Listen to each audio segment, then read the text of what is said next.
I don't know, but I've been told uranium ore's worth more than gold. So my cad, I bought me a Jeep. I got that bug and I can't sleep. Uranium fever has gone and got me down.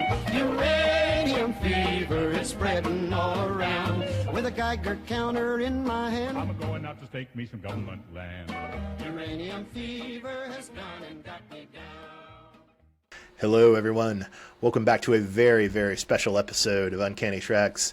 That's right, it's Uncanny Treks covers all of Fallout Season 1. Matt thought we might just be talking about the pilot, but nope, we're talking about the whole bloody thing.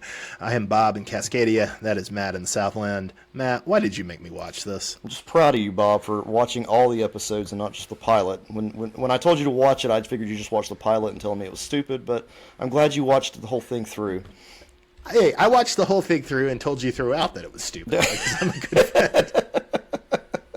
Well, Bob, I have played most of the modern Fallout games. There's Fallout 1 and 2. They were on, like, old school computers. It was RPG stuff. That was before our time.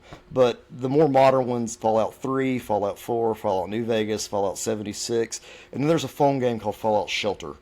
And all of them are pretty good. I mean, it's good stuff for the most part, although New Vegas is usually considered, like, the best of all of those. Yeah, that's the one I've heard hyped for, 15 years at this point? Yes. Maybe not that long. 10 years, maybe? And the strangest thing, though, is that one was not made by the usual publisher, Bethesda. So it doesn't get, like, as many re-releases or remasters or anything like that. You know, it's kind of on its own.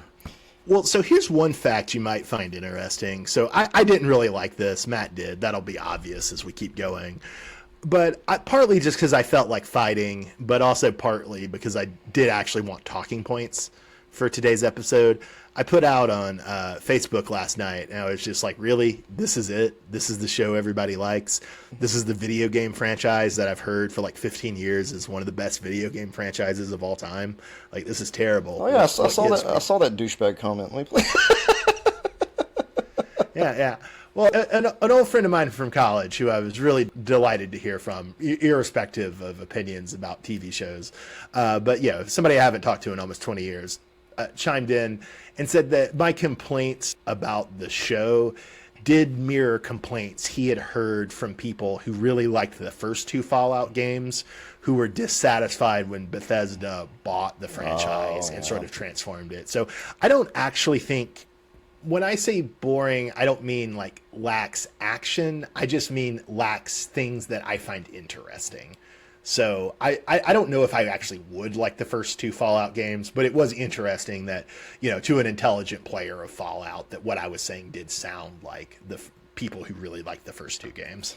Yeah, the graphics, I can't do it, Bob. I just can't do it. That's fair. Yeah. Well, Matt, that's my reason for hating this TV show, the CGI. I just can't do it. I mean, that's literally like saying, I like Grand Theft Auto 1 and 2. It really got bad at Grand Theft Auto 3. I know you understand that. I will say, I don't know if you remember my old friend Paul, but I do have fond memories of playing Grand Theft Auto 1 on his, I think it was his PlayStation. Oh, okay. Well, wow. But but comparably to Grand Theft Auto 3, come on, Bob. Obviously, I don't know if I ever really played 3 much, but I played your Vice City all the time. Oh, yeah. That's good stuff. So, yeah, but I'm just to say, Bob, the whole thing about the games is that you're able to explore the wasteland, and you start off as a vault dweller. You're seeing someone coming out of the vault, and you're just introduced to a world that you don't know a lot about. And every game usually takes place in a different part of America, so you're not running into the same people, same things. You may run into some of the same. You may run into some of the same monsters or whatever out there, but everything's a little different. Would you describe it as like a point-and-click adventure game, or is it something a little different? Oh no! It's not point-and-click adventure at all. It's a role-playing game where you have a first-person view. You're going around. You carry a gun. You shoot. You know, it's the same. Okay. Yeah, but you're meeting characters and you are interacting with them. They're voiceovers, so you're hearing the characters, not having to read all the text, which I think Fallout 1 and 2 didn't have. I don't remember if they have voiceovers or not. But the other big thing about Fallout is, and there's a specific quote from the Ghoul in the series. He says, "The wasteland has its own golden rule. Thou shalt get sidetracked by bullshit every goddamn time. That is Fallout. Because once you leave that vault, you can do whatever you want to do. You can follow the main quest if you'd like, but there's about 1 trillion other things you can do.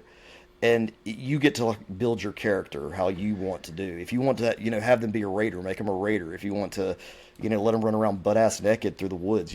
Whatever you want to do, you can do in this game. And I think that's the attraction. It's interesting because I really didn't like that line. I just thought it was a bad line. But when you say it like that, it's like, oh, I don't like it because it's like a self-aware line that's like winking at something I don't know. Oh, that's why. I also just don't think it's a very good line. But that's interesting that there's layers to this line. Oh yes, that's exactly what it's referring to. In that you cannot enter a Fallout game and think you can just go from point A to point B. There's way too many things you'll get sidetracked. You'll end up in a fucking amusement park overrun by some guy that thinks he's he's ruling the world. Or one time you run into this guy who thinks he's a superhero, and every day he goes and he beats up robots in this fake town. I mean, it's just weird shit that's just out there. So I was gonna ask, are the Ghoul or Lucy or Maximus, are they characters in any of the games, or is it just very similar world and they're Lucy and the Ghoul and Maximus are broadly comparable to characters you might play, but they're not. They don't have any precedent in the games themselves. No, these characters are completely made up for the show. But I mean, there are vault dwellers, there are ghouls, and there's people who are on the Brotherhood of Steel. I mean, those are options for you to become one of those things when you go out into the Fallout world. I mean, you can join the Brotherhood of Steel. You can become a ghoul if you drink too much radiated water.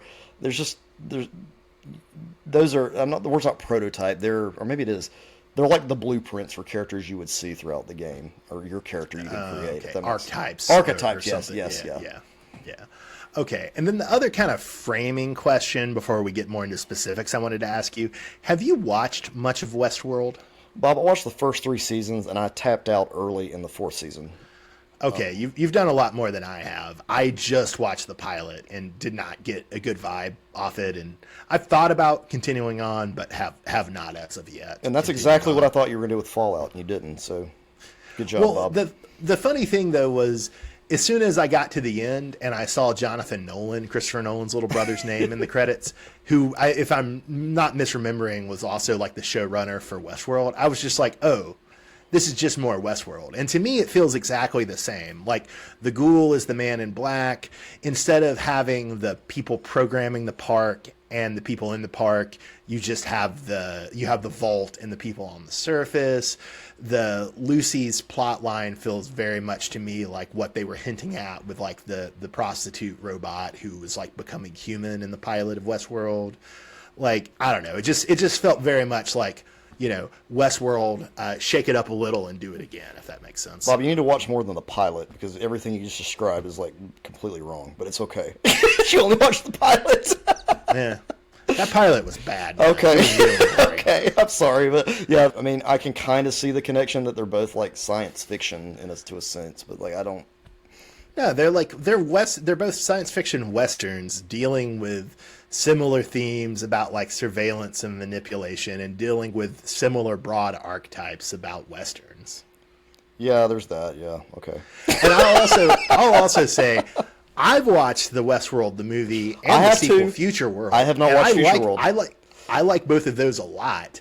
And it's partially that I like those that I don't like Westworld. So you recommend Future World? I mean, it's not amazing, but it's a fun sequel. Okay. And it's also, if I'm remembering right, it has been a while since I've seen Westworld and Future World, but if I'm remembering right, Future World is the one that kind of helps set up the theory that Game of Thrones is just medieval world in Westworld. Yes, which would be kind of cool, honestly. Speaking of medieval things, Matt, the thing that really broke me, I was with the show for the first 20 minutes or so. As friends joked, it was just because of all the incest. But I was with the show in the vault for the first 20 minutes. I mostly liked it. But then the Knights of Steel showed up, and they suck so much, man. It's both the CGI is bad, and also just there's such a boring, tropey archetype. It's saying nothing new about dangerous fundamentalist. I hated the Knights of Steel visually and conceptually. So that was like what really soured me on the show. You know, some people like that kind of stuff, but I'll agree, Bob. Of the three main like archetypes, that one is the weakest. Yes. Yeah, the CGI, Bob. I'm just gonna pull a flash here, Bob, and say I think that was intentional, so it would look like the cutscenes from the game. That's what I tell myself. Okay. Whatever you need to tell yourself to sleep at night. Well, and as will become obvious later, like I liked Lucy okay, and I liked the Ghoul, I guess, the most. But the thing with the Ghoul was it just didn't fully work for me. Like, I think it was in episode 3 where he has the big shootout with the whole town. Yeah. Or maybe it's episode 2. That's episode 2 when he's in Philly, yeah. Yeah. But it's just like, it's all slow-mo, and it like the slow-mo of the gunfights don't work well. And then like his quips, like some of his quips are good, but I would just say in general, like the Ghoul's quips are not good enough. Like the writers, I think, should be faulted. They should have been a little bit better. Yeah, I'll give you that. But let's just be honest, though. If Goggins wasn't playing him, it probably would not have been as interesting a character. Oh, yeah, for sure, Yeah, for sure. Yeah, they got the perfect person to play the Ghoul. Well, and here's another theory I want to lay on you. So, does the Fallout series normally do like the extensive flashbacks, or do you think the writers looked at this situation and are like, yeah, the CGI or Ghoul makeup or whatever we're doing to Walton Goggins, it's kind of like taking away the main reason. Like, you want Walton Goggins to act, right? Like, you want to see his actual face. And so, He's got no nose. Do you think? Yeah, the man's got no nose. Do you think like the franchise dictated the flashback, or do you think they're like, oh, we're wasting Walton Goggins if we don't have a flashback story with The him? franchise dictated the flashback, Bob, but there is never a flashback in Fallout because it's all in the present day, and you learn about the past by finding things that. But it just wouldn't work for the TV show like it would work for the game. No, because there'd be a whole lot of just talking about what was going on in the past, and it would be very boring. So yeah, but you never get a flashback in these games. Okay. Well, and then unless there's other stuff you want to talk about before we get to our kind of awards for the show, I did just want to ask, like, I like the soundtrack. I'm not criticizing it, but I do feel like the nostalgic soundtrack was like, there was maybe too much of it. You know, sometimes it felt like 6 or 7 songs an episode, and it felt like the episodes in general were too long, and they were using the soundtrack to paper over some pretty boring like scenes and some pretty bad CGI fight scenes. And so I don't know, did you get that feel? That was kind of one of my other big complaints, is great soundtrack, but used to really like cover up what I thought was the terrible weakness of the show. So the soundtrack of the game, of all the more modern games, is amazing because it's that kind of music, and you have the Pip-Boy on your arm, the thing that she wears, and it has a radio. And as you're playing the game, you control the radio, and there's stations that people are still broadcasting from the wasteland. So it's more like more like Vice City or Grand Theft Auto in that way. Yes, the Portlandia guy, I can't think of his name, Fred Armisen. Armiston. Wasn't he a radio DJ or something? I think I did see that in the credits. I don't think I really noticed it while watching the show, but I think I did see that in the credits. That was the point, is that there's still radio stations out there broadcasting, and they broadcast this music. It's iconic to the series because the music hasn't moved past that. They found a way to, generate power that can go on forever and ever and ever, but they never moved past like their TVs looking like black and white and everything else. It's all still not, and the music's just stayed the same. So there's just nothing better though than like walking through the wasteland and shooting things to that, swing music. Or that big band stuff. So they're trying to recreate that feel, and at least for me, as somebody who never played the game, it just doesn't work. Exactly. Yes, but I guess they hoped. I guess they hoped it would work. But it does. You're all right though. It doesn't necessarily translate as well without having the prior knowledge of the game. And also, I could see that. I could see that. I guess one other question I wanted to ask, and this is maybe a really nitpicky question, but I was chatting with my guy Noah earlier, and he kind of shared this misapprehension. I had to do some Googling around like episode 1 or 2 or 3 because I was confused. I just at first assumed that the nuclear war had happened like in the mid-60s, right? Like the Cuban Missile Crisis had gotten out of hand or whatever. But then the actual backstory, and it seems like this is true of the games and the TV show, the actual backstory is like technology kept evolving into the late, I think into the 2070s, but just the cultural style never evolved. And so like Correct. Westerns and the Twilight Zone and, this kind of old school country and old school kind of swing music are still the dominants. Correct. I don't know, is that like weird to you? I don't know. Like, because I found a lot of other people being kind of confused online too. And maybe we're all just dumb, but like, it felt like a lot of us were confused about why would you not just have the nuclear war happen in the 60s rather than have this extra century where the style hasn't changed? I don't know. I mean, it is weird just to think of it that way, but I guess I guess it would be like, what if our priorities were on something different instead of what we do now, where our priorities seem to be focused on what you're talking about, the culture piece. And I guess it does sort of make sense because they do want to have all factions have like a mix of people of different racial backgrounds and different genders and different sexual orientations. And so it makes sense that like the culture is more tolerant than ours, even if the style hasn't evolved. Right. So I guess in that sense, it being in the future, and the fact that they want to have more advanced technology, although in most of the flashbacks, the more advanced technology didn't really seem to play in at all. And plus, a lot of it is just that whole futurist aesthetic is what the games go for. Probably like that before they decided to come up with the lore. So that's fair. I mean, Yeah. that's all. The style dictated the story, Right. Not the other vice way versa. around. Mm-hmm. Did Westworld do some of that retrofuturism stuff too, or was it more just kind of do the Western, do a nebulous contemporary future aesthetic, and keep going? No, Westworld is like flat out set in the future. I mean, it's definitely set in the future. When one of the seasons they do make it into the real world or whatever, outside of the building or whatever, they get away from that and you get to see what the real world looks like, and it's what you would typically think of as the future. It's got that kind of shit.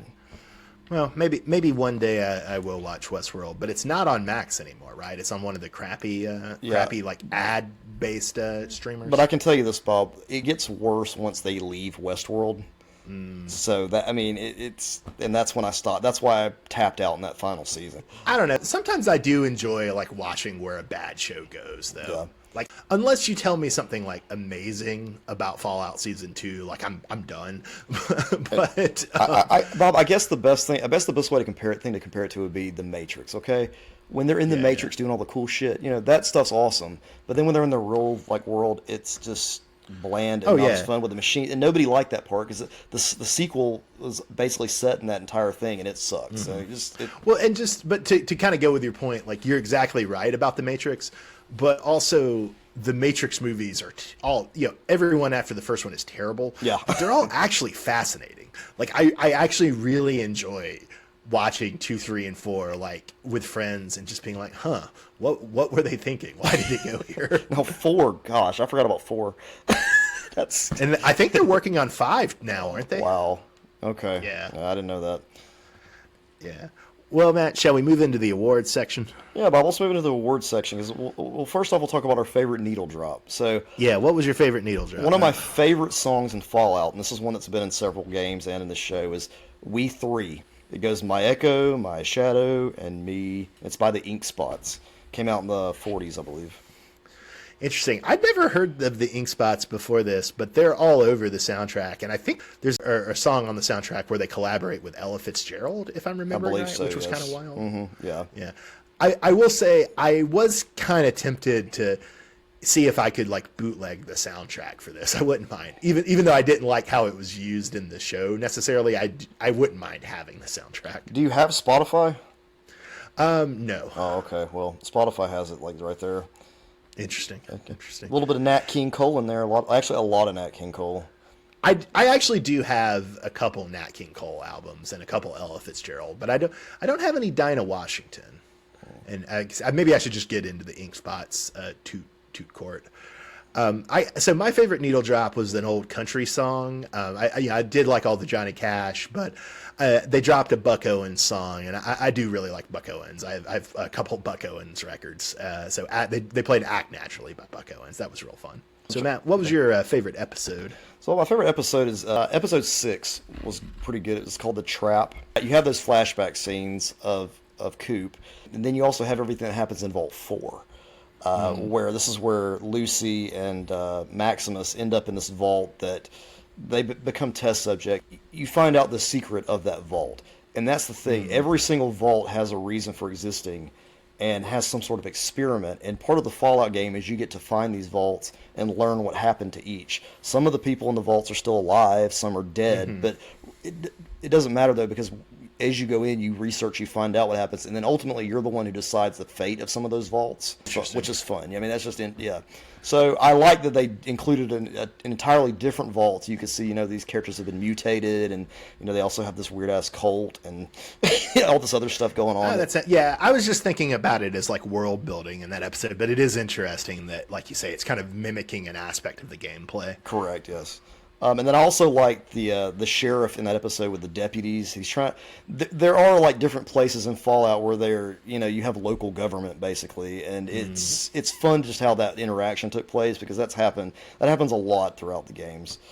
Good stuff. Okay. What about you, Bob? And then I'm gonna go and say this. I can see what your episode is, and it was actually my favorite, but I wanted to give a different one. So maybe I should have let you have it, because I didn't like this episode that much. It's episode 4, the ghouls, and the zombie stuff in this show. Man, it really didn't sit well with me. Granted, I think it probably might have probably goes better in a game format, and it probably hit better at the time when this came out, right? Because we are talking about a franchise that's pretty old. But to me, the zombie stuff just felt real cliche, after Walking Dead, just Jesus Christ, I never want to see another zombie again. But there was a lot in the Ghouls episode I did like. It has, I think, my favorite Walton Goggins line of the whole show. Sometimes a fella has got to eat a fella. And I also liked that there was a lot of kind of good gore in this episode. Like, in my memory, maybe there's a couple other scenes in between, but in my memory, they kind of moved from Walton Goggins cutting off one of Lucy's fingers, which was great, kind of gross. And then it felt like you were right back in with Lucy's cousin hooking up with the one-eyed widow lady in the vault. And then, their sex getting interrupted by her water breaking, which I thought was a pretty funny gag. Yeah. So I appreciate it. Usually the gore didn't mean much to me in the show, but in this episode, I thought it was pretty amusing.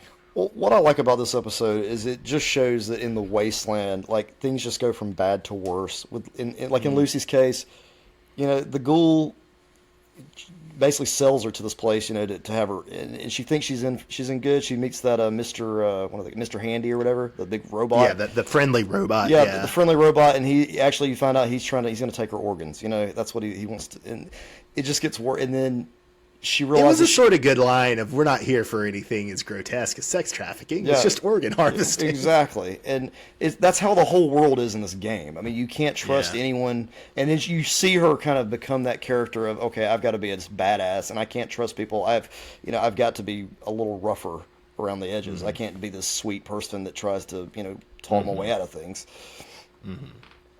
No, that makes sense. So, Matt, now it's your turn to hate on the show a little. Yeah. What was your least favorite episode? Episode 5, Bob, is definitely my least favorite because there are some just plot elements that I found really dumb. The first thing is that Maximus is in his armor and his squire takes out his power core, and then the suit just stops functioning and he can't get out of it. That was so dumb. Like, that's... Can I disagree with you here?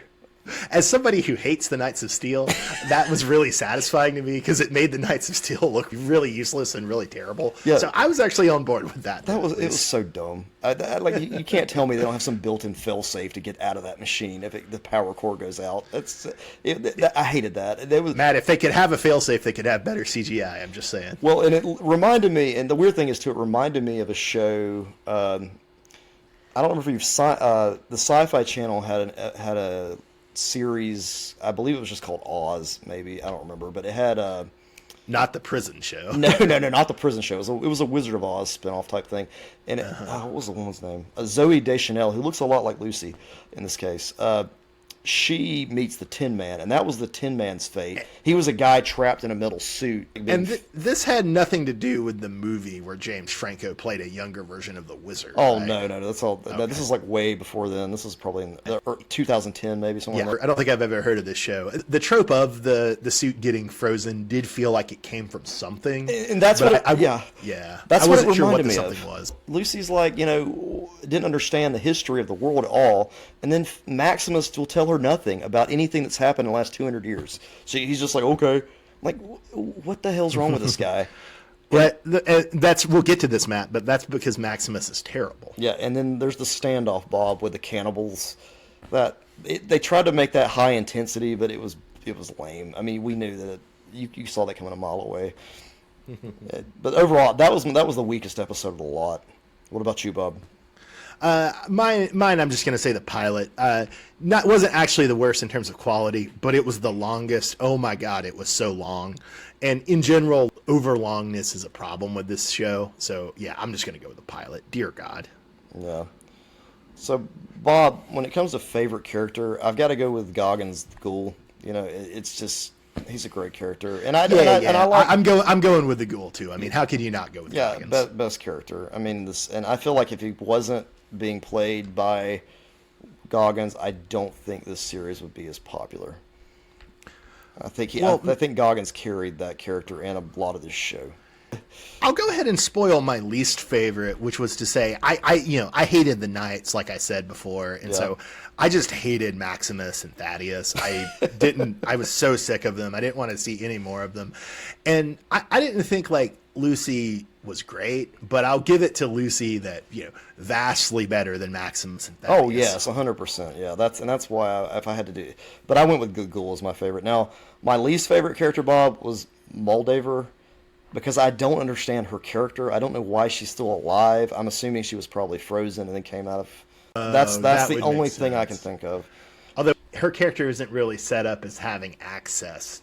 Or at least, they don't get that specific. But yeah, her general, like, kind of sort of commie, sort of not character doesn't seem like she would have access to suspended animation, but whatever. She was a strange character. I felt like she played too big of a role to not have any more backstory or anything else explained about her. She seems to know everything. This wasn't such a big deal for me as the show went on, but another thing I did dislike about the pilot was it felt like at the end of the pilot that they expected you to know who Moldover and the Doctor were and to like be impressed or to care. Yeah, and you don't. And yeah, I was just very annoyed. And so I just assumed that they were characters, like at least like fixtures in the game lore that people knew, but it sounds like they're not. No. It sounds like they're just okay. So that wasn't even like a hint at something else. It was just weird writing. Oh yeah, you could watch the show and not have never played the games and still understand everything going on. I mean, as long as you paid very, very close attention to everything. I mean, the setting is pulled from the games, of course, but the characters are all brand new and. Yeah, I actually didn't mind Moldover as a performance, but I see what you're saying about it being the most incoherent character in a way. Yeah, and also the actress who plays her is in the Sex and the City spin-off thing that my wife watches, and I don't like her there either. So is that a prequel to Sex and the City? No, it's a sequel, but it's missing the sexy one, the Samantha or whatever. So it's not my favorite. Didn't they like kill her off screen in a perfunctory way? No, I think she moved to California. Okay. Yeah. Okay, that's interesting. Yeah, it's not my favorite show, but I occasionally watch it with her. Not a huge fan. Not a huge fan. Well, Matt, I've given the show a lot of crap, and I think it deserves all of it. But I will say, I did like the soundtrack, and then I do, kind of like you were saying, that the show wouldn't be anything without Goggins. But I also think beyond just Goggins, like the show did get some great character actors. I think you got to give it credit for that. So we have Kyle MacLachlan playing Lucy's dad. We, of course, know him from Twin Peaks. He's Coop. We have no, Bob. I know him from Showgirls. What are you talking about? From Showgirls, yes, and from Showgirls, and from Dune, Matt, and from Dune. How can I forget Dune? He's the K-Sax Hatterack. We've got McKetty Williamson, who I don't know if you remember him, but he's the bounty hunter who frees Walton Goggins at the end of the first episode. He's a character in Justified that I really like, Limehouse. Yeah. So I'm delighted to see him working. We've got Michael Emerson playing the doctor in episode 2 who gets beheaded. We've got Michael Rappaport playing the knight that Maximus kills. We've got Dale Dickey playing the old pawnbroker. You might remember her as the meth head from season 2 of Breaking Bad, who's trying to get into the ATM. Yeah. I liked all of these actors a lot, so it was kind of nice to see them. So of these, Matt, the non-Walton Goggins character actors, who was your favorite? I like Michael Rappaport because he's a huge fan of all of the Housewives shows, and he's on Watch What Happens Live all the time. So when I saw him, my wife saw him, we were all like, "Oh, look at that! Look, he's there." I like him, and he wasn't in the show much, but when he was there, he was memorable. He's exactly what I would expect a Brotherhood of Steel member to act like. Yeah.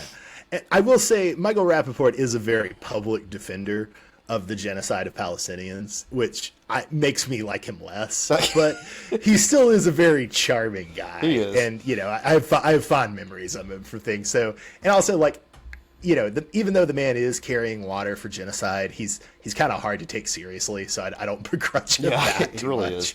And I will say this, too. My favorite scene with Michael Emerson is when his leg gets blown off or his foot or whatever. Oh, my God. And then they put that fake thing on him, like, just expect him to go start walking with it. If that becomes the new technology that we have to use, I'm scared to death. I like Michael Emerson has banana flavored cyanide. Yeah. That's how I want to go out. That sounds awesome. I bet it's like runts. You remember the runts with the banana shapes? That's funny, man. That's funny. So I was tempted to go with Kyle MacLachlan because God knows I love Kyle MacLachlan, but he was like hardly in the show. And it just went from he's the perfect dad in episode 1 to, he's literally like the worst man to ever live in episode 8. I'm going to help you with this because there's a reason they did it that way, and it's because of the games. The games, they usually follow a story like that where there's something that happened in whatever vault you were in, and that's why you're going out into the wasteland to figure out, something. And okay, you get that part. But then by the time you get to the end of the game, there's usually a giant decision you have to make. Okay? And in this case, Lucy had a very big decision to make about whether she should free her dad or she should agree with what's the ghoul? Moldaver. No, what Moldaver? Okay. Moldavar. Moldavar. Believe what she was saying, and that he is this horrible person, or you have to make that decision in the game, and then it changes the game after that. Usually, that's kind of what they were setting up for. I even paused to explain it to my wife when it was going. I was like, "This is the thing. She has to make this decision. This is every single game. The main story usually ends like that. You have to make some giant decision." I will say this, though. I think Kyle MacLachlan only showed up because in the first episode and the last episode, that's all they could afford. He was not in anything else. He was only in the first and last and nothing else. Matt, where did that budget go? It didn't go to CGI. I don't know. So I guess, my boy Noah said something like that to me too. But what I said to him, and I guess what I'd kind of say to you, though, is that I can sort of see that, like, when he said that and you see that, I can see, like, that characters like Maximus and Lucy and even the ghoul, to an extent, have these, like, decision points. But I guess to me what didn't work is, and maybe this is just the difference between TV and video games, or it might be that by episode 8 I was no longer paying very close attention, but it didn't really feel like there was a choice. It felt like, obviously her dad is evil. Obviously, like, whatever Moldavar's problem, she's telling her the truth. So it didn't really actually feel like a moral dilemma to me. Does that make sense? Yeah, I didn't see it that way though. I interpreted it as she still loved her dad. She wasn't, but she wasn't 100% sure. Like, she wasn't sure if everything was true yet. She was having to make that decision on her own. Let me just put it like this then. I just couldn't imagine with these characters, especially with Lucy's decision, I just couldn't imagine a contemporary American show unfolding any other way. Oh, gotcha. That does make sense. Yeah, when you put it that way, yeah, you're right. Because even in the games, like, one choice is going to be the obvious correct choice, like the choice most people would make, while the other choice... But if you want to be sinister or dark or whatever, you can. Correct, yeah, or a little more moral ambiguity, I would say, would probably be the way to describe it. We're not talking like dark light, but there is usually a choice that's going to be more positive. You would think have more positive outcome, while the other may benefit you more though. That's the thing, like in the game. Whereas on TV, you're not going to see that. I mean, yeah, because it's like literally just like unless I missed something, it's like Kyle MacLachlan atom bombed a city for no very good reason. Like they're just, you know. And I will say that city, that is one setting that I think is in Fallout 2. So that's it's like Shady Plains or something like that. Yeah. Yeah. Shady Sands. Shady Sands. That's it. Yeah. Okay.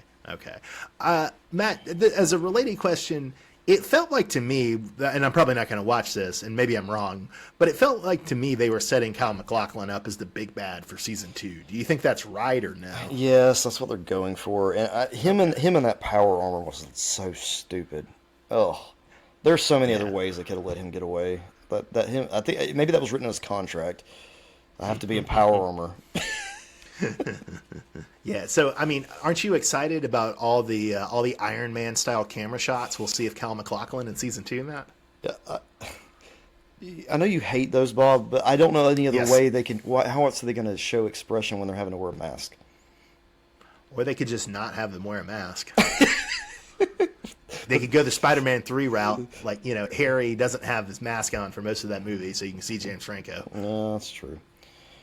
Yeah, well. Yeah, so I'd say my actual, since as much as I like Kyle MacLachlan, I didn't think this was a great performance or a great use of him, so I'll just give it to McKetty Williamson for, you know, my favorite character actor this time. So Matt, what was your favorite moment in the show? Well, since Bob, you already shit all over my favorite moment, I guess I should just point it out. I really liked the Philly shootout in episode 2 because I liked it for a very specific reason, and it's because it was emulating something that happens in the game.